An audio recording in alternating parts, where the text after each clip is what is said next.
नमस्कार मित्रों, मैं हूं आपके साथ शिरोमणि सचिन। हमारे YouTube चैनल में आपका बहुत स्वागत है। मित्रों, आज हम बात करेंगे देवी बगलामुखी के विषय में। वही देवी बगलामुखी जो आपके हर कार्य में आपको विजयी बनाती हैं, आपके शत्रु को, आपके दुश्मन को नाकों चने चबवा सकती हैं। वही बगलामुखी जो आपके हर कार्य में प्रसिद्धि देने के साथ ही आपके पारिवारिक जीवन को एकदम से संतुलित कर देती हैं। तो मित्रों, देवी बगलामुखी की महिमा क्या है, कब इनका प्राकट्य दिवस मनाया जाता है और इस बार अवधि क्या रहेगी, तिथि क्या रहेगी, आपको बताने का प्रयास करते हैं। तो मित्रों, सबसे पहले तो आपको बता दूं कि अगर आपने हमारे YouTube चैनल को अभी तक सब्सक्राइब नहीं किया है तो प्लीज़ कर लीजिए, और हमारा वीडियो आपको कैसा लगता है ये भी हमें कमेंट बॉक्स में ज़रूर बताइए। तो मित्रों, शास्त्रों के अनुसार वैशाख मास के शुक्ल पक्ष की अष्टमी तिथि को देवी बगलामुखी का प्राकट्य दिवस, अवतरण दिवस मनाया जाता है। इस बार वैशाख मास शुक्ल पक्ष की अष्टमी तिथि 23 अप्रैल 2026 को रात्रि 8:48 से लगेगी। तो उदया तिथि के अनुसार 24 अप्रैल 2026 को देवी बगलामुखी का प्राकट्य दिवस, अवतरण दिवस मनाया जाएगा। और 24 अप्रैल 2026 को जो अष्टमी तिथि रहेगी वह शाम को 7:21 तक ही रहने वाली है। तो मित्रों, इस दिन संपूर्ण दिन रात को 8:13 तक पुष्य नक्षत्र रहेगा और 24 अप्रैल 2026 को सुबह 8 बजे तक भद्रा भी रहेगी और वार होगा 24 अप्रैल को शुक्रवार। तो मित्रों, ये तो हमने आपको पंचांग के विषय में जानकारी दे दी। तो अब आगे की ओर बढ़ते हुए आपको मैं बता दूं कि भाई 10 महाविद्याओं में से मां बगलामुखी 8वां स्वरूप है। 10 महाविद्याएं हैं, 10 शक्तियां हैं।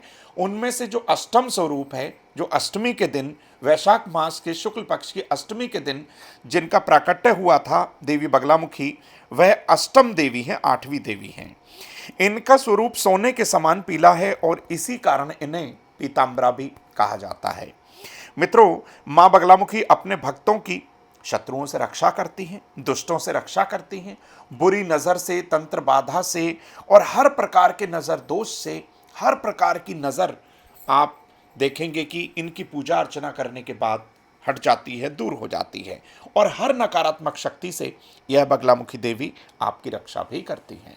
तो मित्रों, आपको मैं बता दूं कि देवी बगलामुखी की पूजा अर्चना जब आप करेंगे तो किन बातों का आपको ध्यान रखना चाहिए और इसी के साथ ही आपको किस तरीके के वस्त्र पहनने हैं, पूजा अर्चना में कौन सी सामग्री का प्रयोग करना है, आपको बताने का प्रयास करते हैं।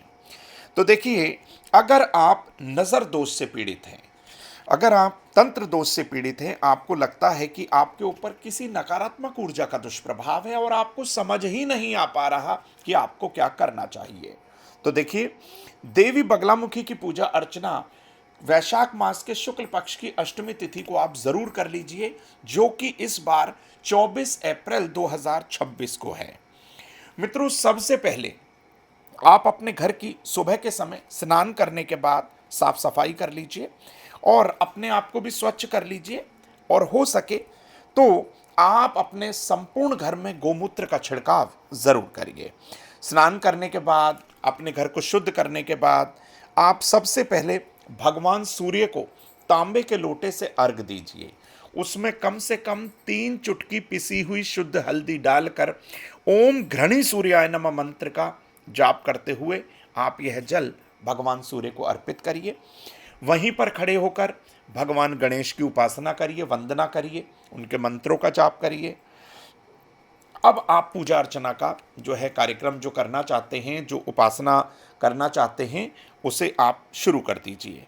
इसके लिए आपको एक लकड़ी का पटरा चाहिए, और हो सके तो आम के पेड़ से बनी हुई लकड़ी का पटरा हो तो सर्वोत्तम होगा। तो लकड़ी के पटरे पर आप पीला रेशमी रंग का, हो सके तो सुंदर सा गोटा लगा हुआ आप एक वस्त्र बिछाइए। उस पर माँ बगला के स्वरूप को, उनकी फोटो को, उनके विग्रह को, उनकी प्रतिमा को आप वहाँ पर स्थापित करिए। स्थापित करने से पहले वहाँ पर हल्दी से रंगे हुए, मैं आपको बता दूं, हल्दी से रंगे हुए पीले चावल वहाँ बिछा दीजिएगा, पीले पुष्प वहाँ बिछा दीजिएगा। उसी के बाद भगवती को वहाँ पे स्थापित करिएगा।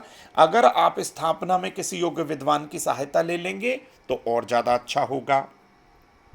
अब देवी के सामने आप समस्त पीली सामग्री, जैसे कि पीले फूल, पीला जनेऊ और पीली चूड़ियाँ, पीली ही उनकी श्रृंगार सामग्री, और हो सके तो पीली हल्दी की माला आप ले लीजिए और हल्दी की गांठें भी आप ले लीजिए। समस्त सामग्री आप देवी के सामने रख दीजिए।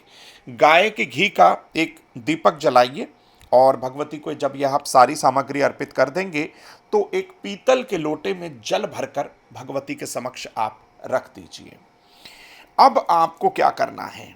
अब जिस भी बाधा से आप परेशान हैं, आपको लगता है कि आप पर कोई नज़र दोष है, आपको लगता है कोई तंत्र प्रभाव है, आपको लगता है कि किसी भी तरीके की कोई बाधा है, तो देखिए भगवती से हाथ जोड़कर प्रार्थना करिए कि भगवती मुझे पूजा करने का तरीका, मंत्र जाप का तरीका, अनुष्ठान करने का तरीका नहीं आता। मैं तो आपका बालक हूँ, सिर्फ और सिर्फ आप अपनी कृपा दृष्टि मुझ पर बनाइए, बस यही आपको कहना है। और अपने दाएं हाथ में जल लीजिए, एक चुटकी हल्दी डालिए उस जल में, भगवती की कामना करते हुए, भगवान गणेश का सर्वप्रथम ध्यान करते हुए, अपने गुरु का ध्यान करते हुए आप अपनी कामना बोलिए और यह जल आप आसन के करीब डाल दीजिए। अब आपको एक मंत्र जाप करना है, उस मंत्र को आप नोट कर लीजिए। ओम ह्रीं बगुलाय नमः। ओम ह्रीं बगुलाय नमः। इस महामंत्र का 108 बार जाप करिए। विषम संख्या में आप जाप करिएगा, संभव हो तो 1 माला, 3 माला, 5, 7 या 11 माला का जाप कर लीजिए। जब यह आपका जाप कंप्लीट हो जाए तो पूरे जाप काल में देख लीजिएगा कि घी का दिया जलता रहे, तो घी की व्यवस्था भी आप उस दौरान अपने अच्छे से करके रखिएगा पहले ही। और जब यह जाप कंप्लीट हो जाए, भगवती से फिर से प्रार्थना करिए कि वही कि आपकी जो इच्छा थी, जो आपने जिस कामना के लिए भगवती की उपासना करी है, और कामना के बाद आप भगवती को प्रणाम करके उनकी आज्ञा लेकर अपने आसन से उठ जाइए। अब जो पीला मिष्ठान आपने भगवती को अर्पित किया, पीली मिठाई, पीले फल फूल जो अर्पित किए, सबसे पहले कम से कम 9 कन्याओं को आप अपने घर पर आमंत्रित कीजिए, उनको अपने घर पर भोजन कराइए, पीले फल फूल उपहार स्वरूप जरूर दीजिए, उनके चरण स्पर्श करिए। और उसके बाद आप ये पीतल के लोटे में जो आपने जल भरकर रखा था, इस जल का छिड़काव अपने घर में कर दीजिए। अपने घर की छत पर, अपने घर के बेडरूम में, किचन में, वॉशरूम छोड़ दीजिएगा और सभी जगह आप इसका छिड़काव करिए।